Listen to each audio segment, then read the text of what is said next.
Hey guys, I just got back from holidays, so I'm just getting to my video for this week now. Usually I do them in the middle of the week, but it is Friday, so happy Friday everybody.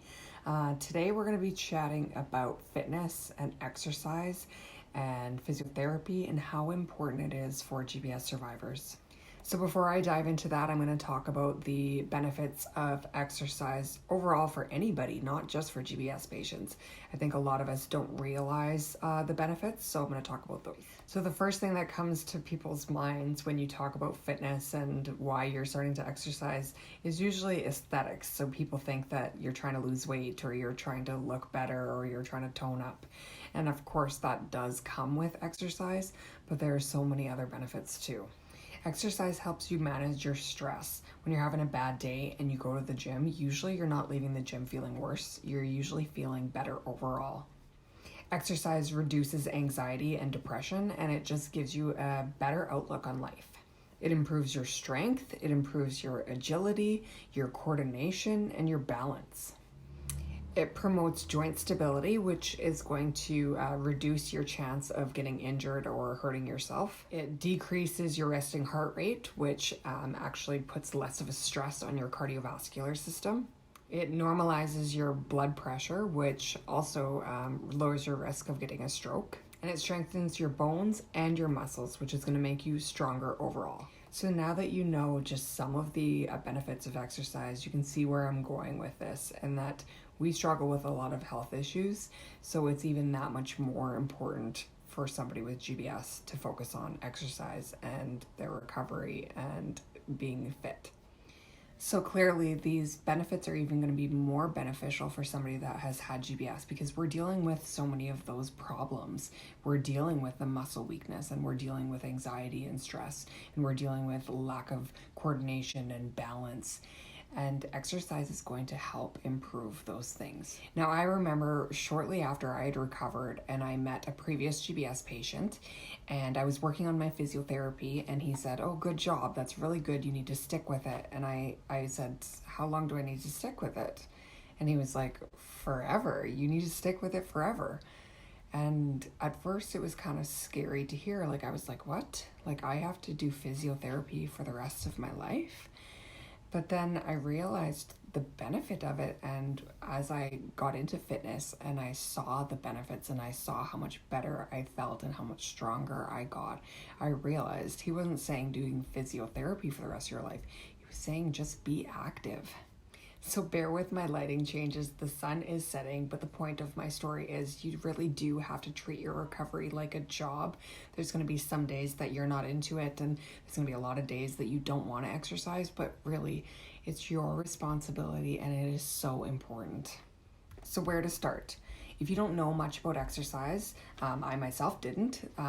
If you can afford it, get yourself a physiotherapist or a fitness trainer and somebody that can just explain the basics to you. You can also go online and Google tons of different exercises, different things that you can do, whatever you're struggling with. Start small. Pick something that you want to try improving on with your strength. So whether that be in your upper body, in your lower body.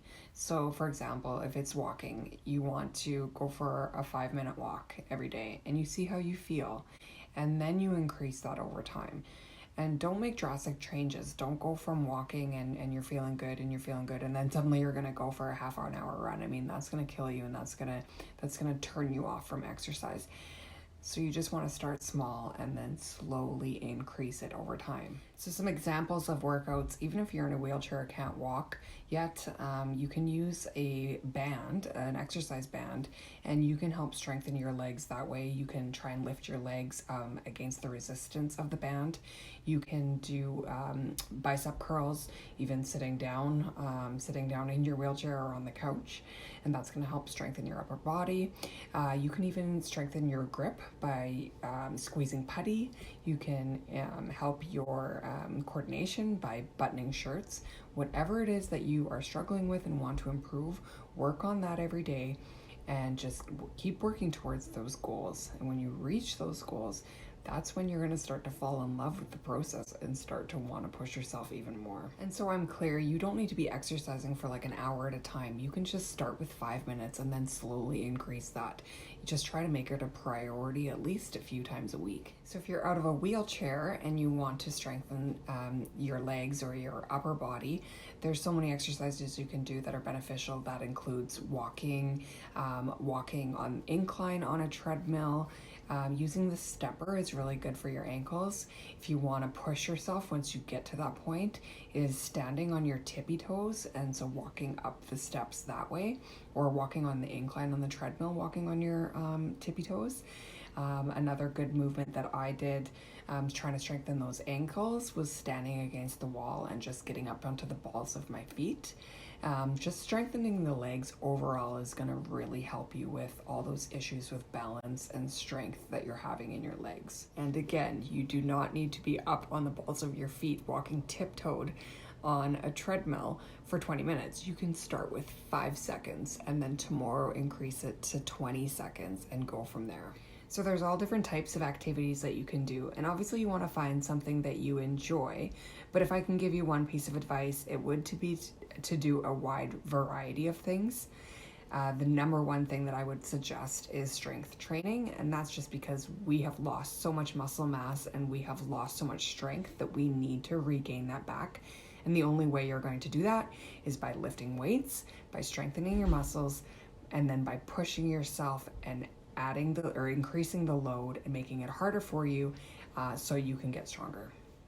I also strongly suggest yoga, or at least some form of stretching. With GBS, I mean, like I've mentioned before, we just feel like we're 80 and we're so stiff and tight, and yoga is going to help loosen everything up, and it just makes you feel so much better.